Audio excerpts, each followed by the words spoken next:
సజీవుడైన దేవుడు. ఉదయకాలంలో రెండవ ఆరాధనలో రెండవ మెసేజ్లో యాకోబుకు దేవుడికి ప్రత్యక్షమై దేవుడు మాట్లాడేదంట యాకోబుతో. ఎవరితో మాట్లాడేది?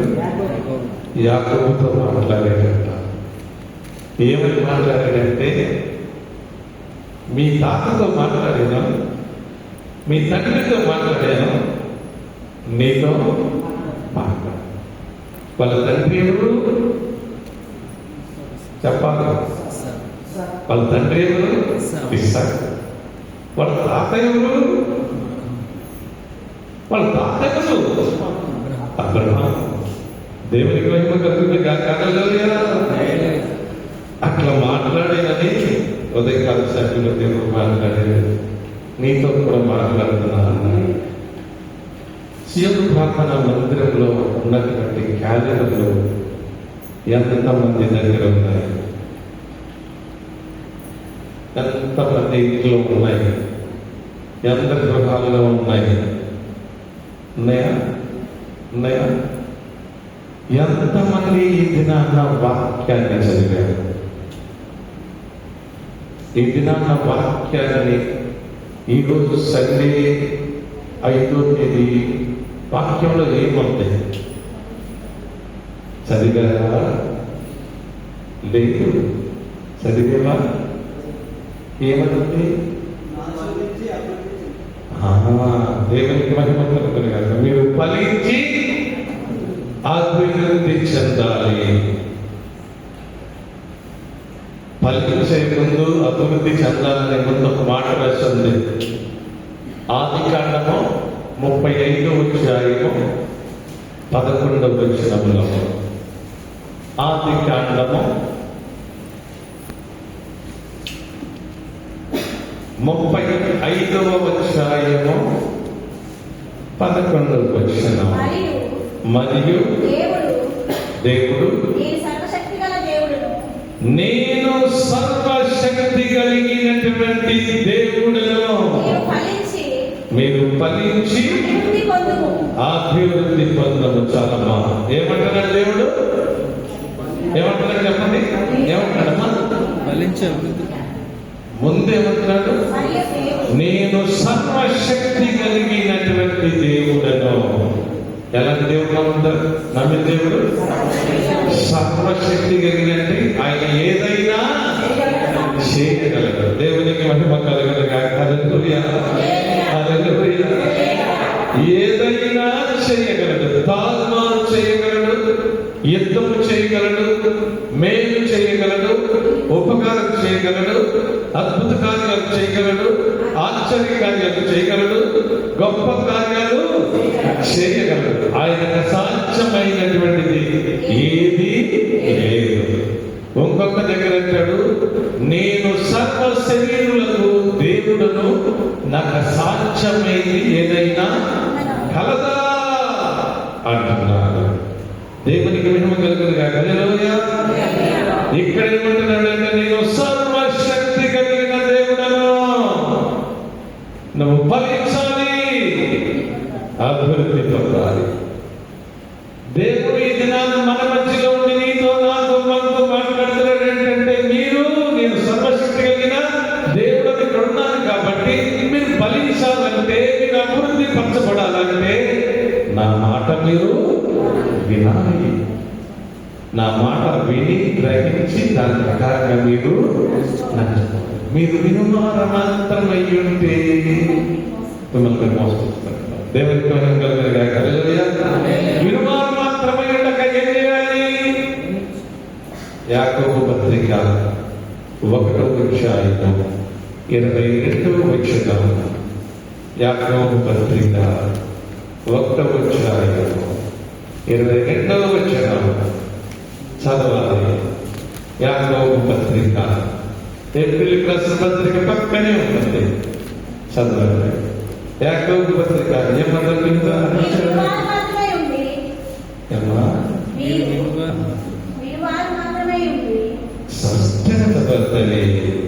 భాష ఎన్ని రోజులైతే సీఎం ప్రార్థన మందిరానికి వచ్చి చక్కగా ఉండాలి మన భాష.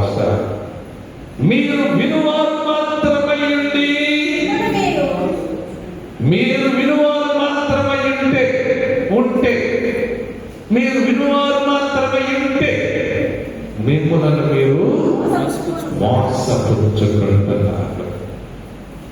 అక్కడ యాకోబు ఏమంటున్నాడు? నేను సర్వశక్తి కలిగిన దేవుడను, ఫలించి అభివృద్ధి పొందు.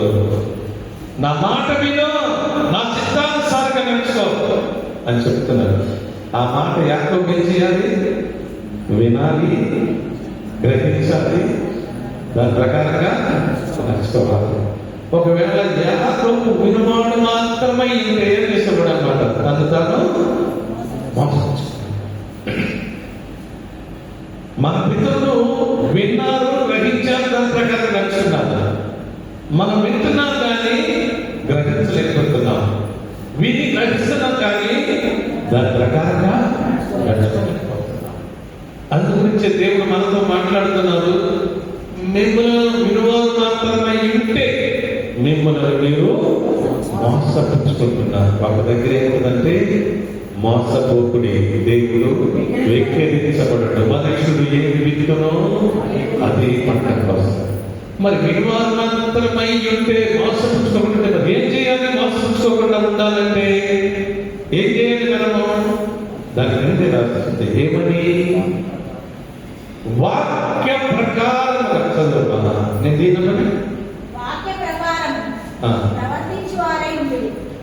వినువారు మాత్రమై ఉండక మీరు వాక్య ప్రకారము ప్రవర్తించువారై ఉండుడి.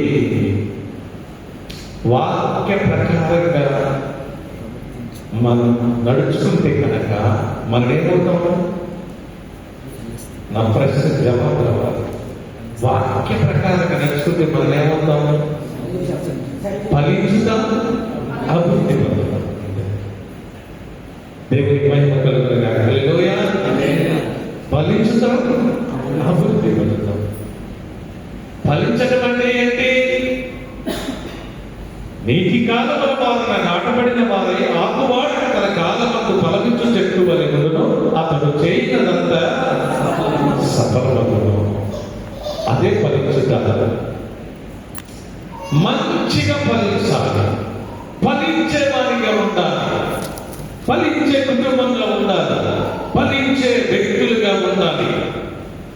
మనం వాక్యం విని దాని ప్రకారంగా నడుచుకుంటే కనుక మనము ఫలించుతాము, అభివృద్ధి పొందుతాము. వాళ్ళ నాన్నతో, వాళ్ళ డాడీతో అదే చెప్పాడు దేవుడు. ఇంకెవరితో చెప్పాడు? వాళ్ళ తాతతో చెప్పాడు. ఈ రోజున మనతో చెప్తున్నాడు. ఏమని చెప్తున్నాడు మనతో? నేను సర్వశక్తి కలిగిన దేవుడను. వాళ్ళ తాతతో చెప్తున్నాడు. ఏమనంటే ఆదికాండము 17వ అధ్యాయము మొదటి 2 వచనాలు చదువుతున్నాం. ఆదికాండము 17వ అధ్యాయము. అబ్రాము 99 ఏళ్ల వాడైనప్పుడు యెహోవా అతనికి ప్రత్యక్షమై ఏమంటున్నాడు? ఇంకా కొంచెం గట్టిగా చదువుమా, ఇంకా కొంచెం గట్టిగా చదువుమా, ఇంకా కొంచెం గట్టిగా చదువుమా. రావట్లేదు కదా? హల్లెలూయా, హల్లెలూయా. చదవాలి వాక్యం. మీరు రోజు చదివారనుకోండి, ఒక అధ్యాయం చదవండి. మీరు రోజు బైబిల్ తీస్తుంది, చదవడం బాగా వస్తుంది. తప్పులు పోకూడదు, చక్కగా చదవాలి, స్వచ్ఛంగా చదవాలి, అందరికి వినపడేలాగా చదవాలి, దేవుడికి మహిమకరంగా చదవాలి. నేను కూడా వాక్యం ఎట్లా చెప్పాలంటే, నా వాక్యము మీకు మేలుకరంగా ఉండాలి, మీకు దీవెనకరంగా ఉండాలి, తర్వాత దేవునికి మహిమకర్తగా ఉండాలి. నా నోటి మాటలు, నా హృదయ ధ్యానాలు ఆయనకు అంగీకారముగా ఉండేటట్టుగా నేను బోధించాలి. నేను బోధించిన ప్రతి మాట మీరు వినాలి. నేను కాదు మాట్లాడేది, పరిశుద్ధాత్మ దేవుడు. మీరు వినాలి. వినువారు మాత్రమైతే మిమ్మల్ని మోసపుచ్చుకుంటున్నారు.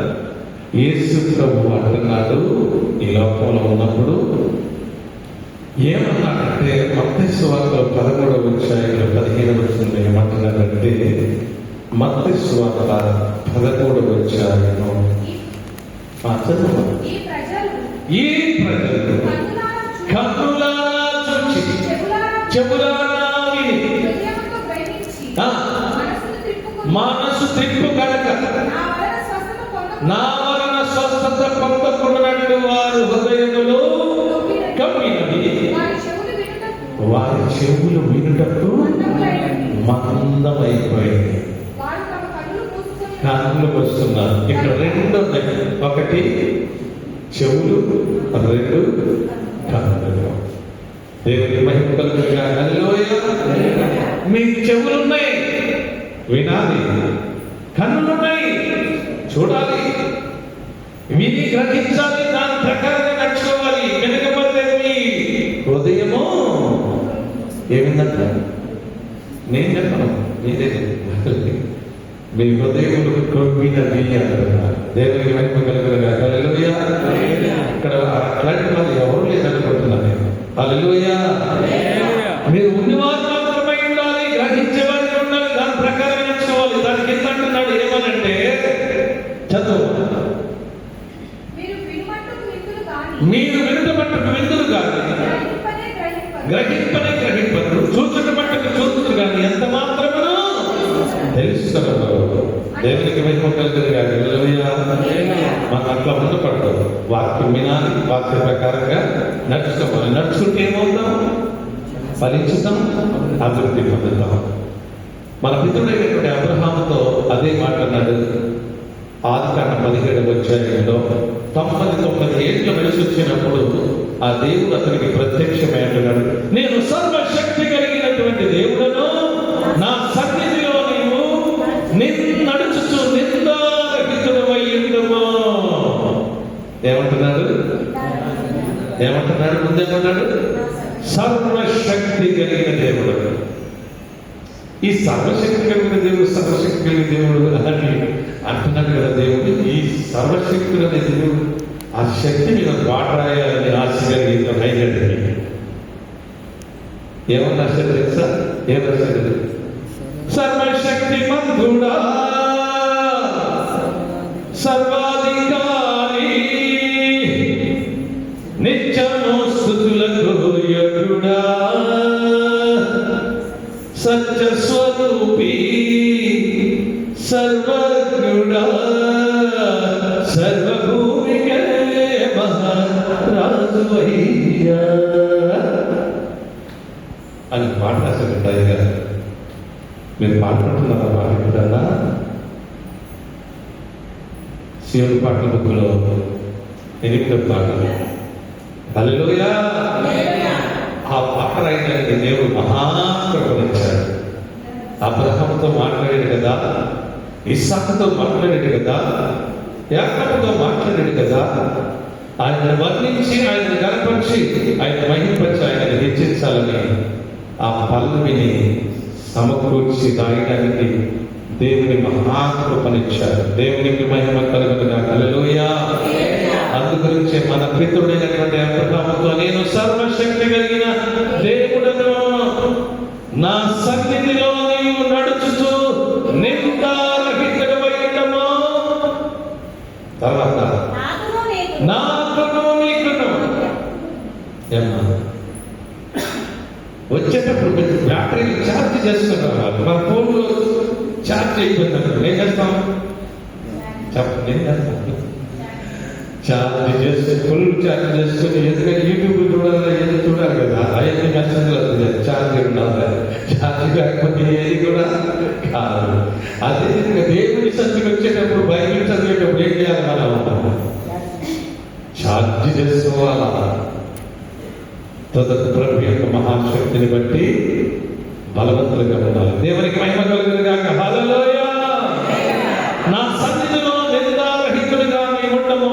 నీకును నాకును ఒక నిబంధన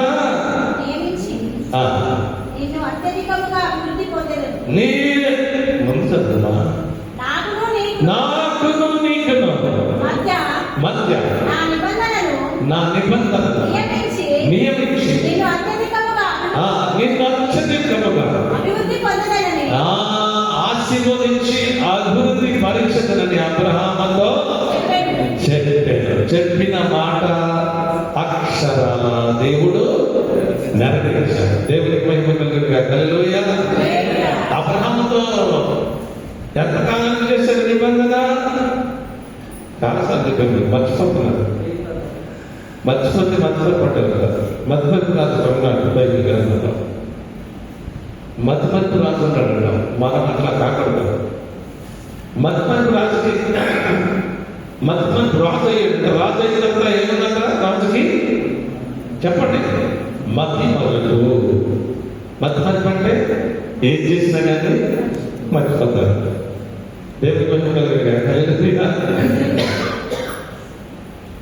ఒక రోజున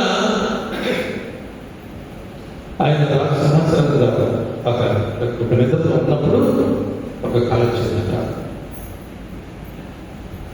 భయంకరమైన కళ. ఆ కళ చూసి భయపడ్డాడట. భీతి చెందాడట. భీతి చెంది ఏది చేయాలో తెలియక కాళ్ళు చేతులు గ్రహణాలు తెలియాలి. వారి సముఖంలో ఉన్నటువంటి శాస్త్రులను, ఇంకా వారి సముఖంలో ఉన్నటువంటి శాస్త్రజ్ఞులను, సముఖంలో ఉన్నటువంటి గాలిని గుర్చగలిగినటువంటి వారందరిని పిలిపించి, ఆ శాస్త్రులారా, ఇవి శాస్త్రాలు ఇచ్చగలిగినటువంటి వాళ్ళని కలగన్నాను. ఆ కళ నాకు ఏదో విచిత్రంగా ఉంది. ఆ కళను మనం చెప్పాలి అన్నమాట. మహారాజా చిత్తం ఏం కళ చెప్పండియ్యా అని అడిగారు కవిలాసరావు. ఏం చేయాలి రాజు? చెప్పాలి. ఏం చేయాలి రాజు? ఏం చేయాలి? కళ చెప్పాలి అంటున్నాడు. కళ కన్నాడు కదా, నేను మర్చిపోయాను. దేవునికి మహిమ కలుగునుగా. హల్లెలూయా. ఎవరి రాజు? మధ్యమరుపు రాజు. దేవునికి మహిమ కలుగునుగా. హల్లెలూయా. అందు గురించే మనము మర్చిపోయే మనగా ఉండకూడదు. దేవుని మాటలు మన హృదయానికి ఎక్కడ రాసుకోవాలి? దేవుని మాటలని హృదయం అనే పలకల మీద రాసుకోవాలి, చరిగిపోవాలి. దేవునికి మహిమ కలుగునుగా. హల్లెలూయా. ఎన్ని తరముల వరకు ఎట్లా చేశారంటే అబ్రహాముతో నిబంధన? 1000 తరముల వరకు అని అన్నాడు దేవుడు. ఎన్ని తరాలకి? 1000 తరాలు. అమ్మ బాబోయ్, 1000 తరాలు. అబ్రహాం బ్రతికింది 1000 తరం అంటే ఒక తరం అంటే ఎంత చెప్పాలి? ఒక తరం అంటే ఎంత? 100 సంవత్సరాలు.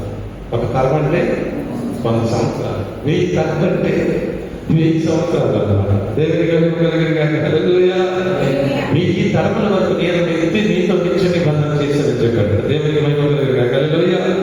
ఎక్కడ చూద్దాం మాట? 105వ కీర్తనలో చూడండి. 105వ కీర్తన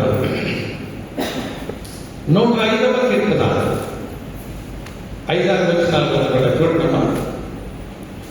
లేక 8-7 చూడండి. తాను సెలవిచ్చిన మాట అబ్రహాముతో ముందు మనకి ఇస్సాకుతో అవసరం లేదు. అబ్రహాముతో చేసిన నిబంధన 1000 తరముల వరకు అని రాస్తుంది. ఎన్ని తరాలు? 1000 తరముల వరకు. దేవునికి మహిమ కలుగునుగా. హల్లెలూయా. హల్లెలూయా. అబ్రహాము ఆ విధంగా మాట్లాడాడు. నేను సర్వశక్తి కలిగిన దేవుడను, నా సన్నిధిలో నిందారహితులుగా ఉంటే కనుక నీకు సంతానాన్ని ఇస్తాను, నిన్ను అభివృద్ధి పరుస్తాను, నిన్ను ఫలింపజేస్తాను, 1000 తరముల వరకు నా నిబంధన నీతో చేస్తున్నాను, నీవు ఫలించి అభివృద్ధి పొందవు. దేవునికి మహిమ కలుగునుగా. హల్లెలూయా. మనం కూడా ఫలించాలి, అభివృద్ధి పొందాలి, ఫలించేవారిగా ఉండాలి. ఫలించేవారిగా ఉండాలంటే దేవుడు చెప్పిన మాట వినాలి, దేవుడి చిత్తానుసారంగా నడుచుకోవాలి, దేవునికి ఇష్టలుగా ఉండాలి, ఆయన కట్టడలను, ఆయన విధులను గైకొనేవారిగా ఉండాలి, ఆయన ఆజ్ఞలను అనుసరించి నడుచుకునేవారిగా ఉండాలి. అట్లా మన పితృడైనటువంటి అబ్రహాము నడుచుకున్నాడు. ఇంకా ఇస్సాకు నడుచుకున్నాడు, యాకోబు నడుచుకున్నాడు, యోసేపు నడుచుకున్నాడు, షడ్రకు మెషకు అబేద్నెగోవులు దానియేలు నడుచుకున్నారు కాబట్టి వారి ఫలించి అభివృద్ధి పొందారు. దేవునికి మహిమ కలుగునుగా. హల్లెలూయా, హల్లెలూయా, హల్లెలూయా. అందుగురించే నిత్య నిబంధన చేశాడు. మనతో ఏం చేస్తున్నాడు? నిబంధన మనతో కూడా చేస్తున్నాడు ఆయన. నేను చెవి నా ఎందుకు వస్తే నా మాట వింటే మీరు బ్రతుకుతారు. మీరు మీతో నేను నిత్య నిబంధన చేస్తాను. యెషయా 55 అధ్యాయం 3 వచనం. యెషయా చెవి యొక్కి నా యొద్దకు రండి, మీరు వినిన యెడల మీరు బ్రతుకుదురు. నేను మీతో ఏం చేస్తానంటున్నాడు? అబ్రహాంతో ఏం చేశాడు? 1000 తరాల వరకు చేశాడు. మనతో ఏమంటున్నాడు ఆయన? చెవి యొక్కి నా యొద్దకు రండి. చెవులు కూడా వినకుండా ఉండద్దు, కన్నుండి కూడా చూడకుండా ఉండద్దు. వినాలి, గ్రహించాలి, దాని ప్రకారం నడుచుకోవాలి. వాక్య ప్రకారం నడుచుకుంటే కనుక దేవుడు మిమ్మల్ని ఫలింపజేస్తాడు, అభివృద్ధి పరుస్తాడు. దేవునికి మహిమ కలుగునుగా. హల్లెలూయా, హల్లెలూయా. అందు గురించే అంటున్నాడు, చెవి యొక్కి నా యొద్దకు రండి, మీరు వినిన యెడల బ్రతుకుతారు. మీతో నేను నిత్య నిబంధన చేస్తాను. దావీదుకు చూపించిన శాశ్వత కృప మీ పైన నేను చూపిస్తాను. దేవునికి మహిమ కలుగునుగా. హల్లెలూయా. ఆ కృప మనకి కావాలి, ఆ దీవెనలు ఆశీర్వాదాలు కావాలి, ఫలించడానికి మనం ఉండాలి. అందు గురించి మనతో అంటున్నాడు, నిత్యము మేలు చేయకుండా మానకుండునట్లు నేను మీతో నిత్య నిబంధన చేస్తున్నాను. ఎక్కడున్నా మాట? ఇర్మియా గ్రంథము 32వ అధ్యాయము 39-40 వచనాల్లో ఉంటుంది. ఇర్మియా గ్రంథము 32వ అధ్యాయము 39. మరియు వారికి వారి కుమారులకు మేలు కలుగుటకై వారి నిత్యము నాకు భయపడినట్లు నేను వారికి ఏక హృదయమును ఏక మార్గము దయచేయుటను నేను వారికి మేలు చేయుట మానకుండునట్లు నిత్యమైన నిబంధనను వారితో చేయుచు. నిత్యము మేలు చేయకుండా మానకుండునట్లు మీతో నేను ఎవరితో చెప్పండి? ఎవరితో? మనందరితో. దేవునికి మహిమ కలుగునుగా. హల్లెలూయా. నిబంధన చేసి తప్పే దేవుడు కాదు. నమ్మదగిన దేవుడు, నమ్మకమైన దేవుడు, మాట తప్పని దేవుడు, మారు దేవుడు, యుగానికి సజీవుడైన దేవుడు ఆయన. నిత్య నిబంధన చేసినటువంటి దేవుడు. అది జరిగిపోయినటువంటి నిబంధన, మారిపోయినటువంటి నిబంధన, మాట తప్పని నిబంధన. నిత్యము మనకి మేలు చేయాలని కోరుకుంటున్నాడని యాకోబు అంటున్నాడు. నేను సర్వశక్తి కలిగిన దేవుడను, నువ్వు ఫలించి అభివృద్ధి పొందు. అబ్రహాముతో నేను సర్వశక్తి కలిగిన దేవుడను, నా సన్నిధిలో నడుచుతూ నీవు నిర్ధారితుడవైండు. నేను నీతో నిత్య నిబంధన చేస్తాను. నీకు చెప్పకుండా ఏది చేయకుంటున్నాడు. దేవునికి మహిమ కలుగునుగా. హల్లెలూయా. అట్లా బ్రతికిన వాడు బైబిల్ గ్రంథంలో చాలా పద్ధతి. అందు గురించి వాళ్ళు ఫలించారంట. యోసేపుని ఏమన్నాడో తెలుసా? యోసేపుని ఏమన్నాడు? నీవు ఫలించేది కొమ్మ. అంటే ఎందుకని? దేవుని యందు భక్తి కలిగి ఉన్నాడు, దేవుని యందు భయం కలిగి ఉన్నాడు. ఆదికాండం 49:22 కావచ్చు. చూడండి, ఆదికాండము 49వ అధ్యాయము, ఆదికాండము 49వ అధ్యాయం 22వ వచనం. ఆదికాండం ఫలించని కొమ్మ, ఓటైన ఫలించని కొమ్మ. దేవునికి మహిమ. యోసేపు ఎలాంటి వాడట? ఫలించే కొమ్మ అయిపోయాడు అనమాట. దేవునికి మహిమ కలుగునుగా. హల్లెలూయా. అబ్రహాముతో ఏమన్నాడు దేవుడు? అబ్రహాం, ఇస్సాకు, యాకోబుతో ఏమన్నాడు దేవుడు? నీవు ఫలించి అభివృద్ధి పొందుతావు. దేవునికి మహిమ కలుగునుగా. హల్లెలూయా. యేసేపు ఫలించి గొప్పగా ఉంటారు. మరి మనం ఎట్లా ఉండాలి? ఫలించేవారిగా ఉండాలి, ఫలవంతులుగా ఉండాలి. మనం ఉండాలంటే ఏం చేయాలి? ఈ మాట చదివి ముగించుకుందాం. యోహాను సువార్త 15వ అధ్యాయం 4వ వచనం 5వ వచనం. యోహాను సువార్త నా యందు నిలిచియుండుడి, మీ యందు నేను నిలిచియుందును. ఎవరు చెప్తున్నారు ఈ మాట? యేసయ్య చెప్తున్న మాట. ఎవరు చెప్తున్నారు?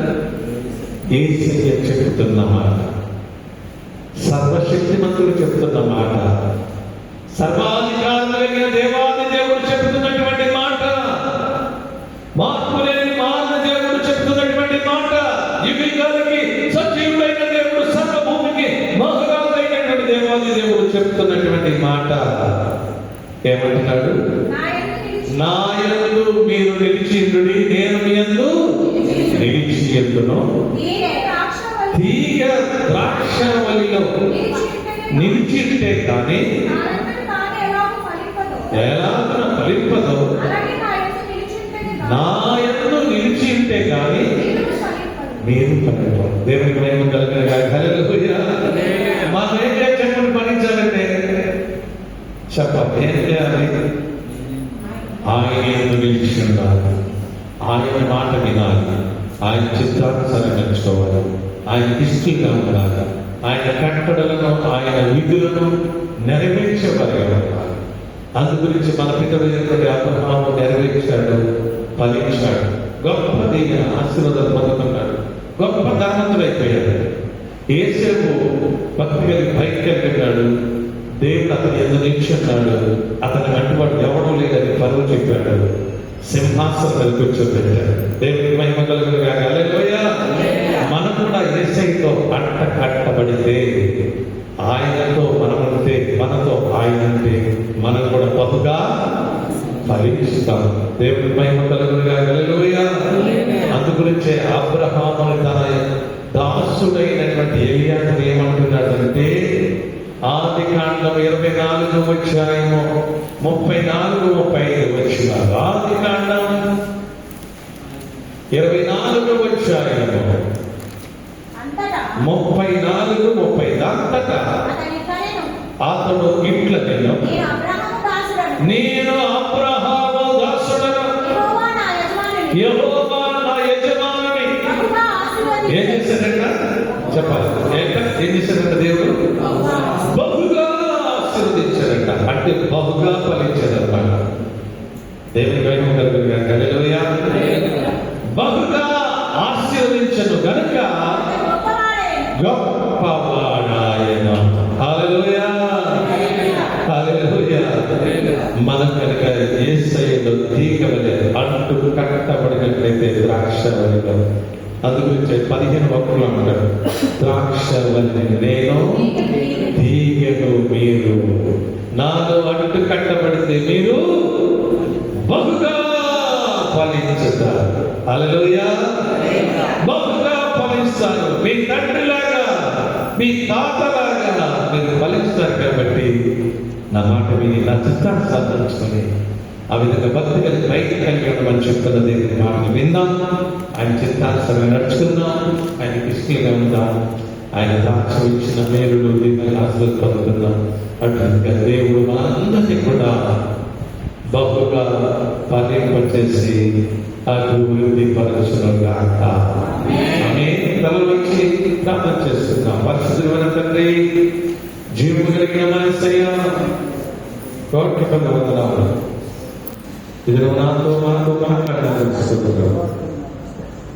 గొప్ప దేవుడు.